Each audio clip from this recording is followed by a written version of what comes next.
Hi. இன்றைக்கி நான் பார்க்க போகிறது ரங்கூன் படத்தோட ரிவ்யூ. ரங்கூன் படத்தை டைரக்ட் பண்ணிக்கிறது Rajmugan Periasamy. Production AR Murugadoss productions. என்னென்ன இது ஏஆர் முருகதாஸ் ப்ரொடக்ஷன்ஸில் நடந்தது தான் பெஸ்ட்டு.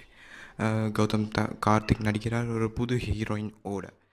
இந்த படத்தில் மியூசிக் கம்போசர்ஸ் வந்து அனிருத் ரவிச்சந்திரன் அண்ட் விஷால் சந்திரசேகர். ஸ்டோரி வந்து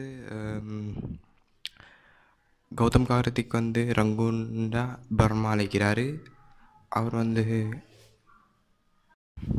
ஹீஸ் அ நார்மல் ட்ரேடர்ண்டா ஒரு ஒர்க்கர், சாமான் கொண்டாந்து விற்கிறவர். அப்படிப்பட்டவருக்கு தான் ஒரு சான்ஸ் கிடைக்கிது இந்தியாவுக்கு போகிறது.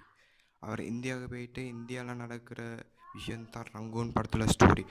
அங்கேருந்து தான் அவருக்கு ஒரு கேர்ள் ஃப்ரெண்ட், லவ், எஃபெக்ஷன்ஸ் எல்லாம் வந்து அங்கேருந்து ஒரு ஒரு ஸ்மக்லர் ஒரு மாட்டிக்கொள்ள போகக்குள்ள ஒரு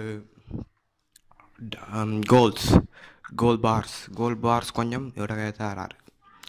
அந்த கோல் பார்ஸை வச்சு இவருக்கு தெரியாமலே அங்கே அனுப்புறதுனால அந்த கோல் பார்ஸை கௌதம் கார்த்திக் ரங்கூனுக்கு கொண்டாடுறாரு. கொண்டாத பிறகு அவருக்கு வர பிரச்சனை தான் இந்த படத்தோட ஃபுல் பார்ட். ரங்கூன் படத்தில் ரேட்டிங்னா எங்களுக்கு தரலாம் 3.5 ஸ்டார். நல்லா. Thank you very much to watching my video. Please subscribe.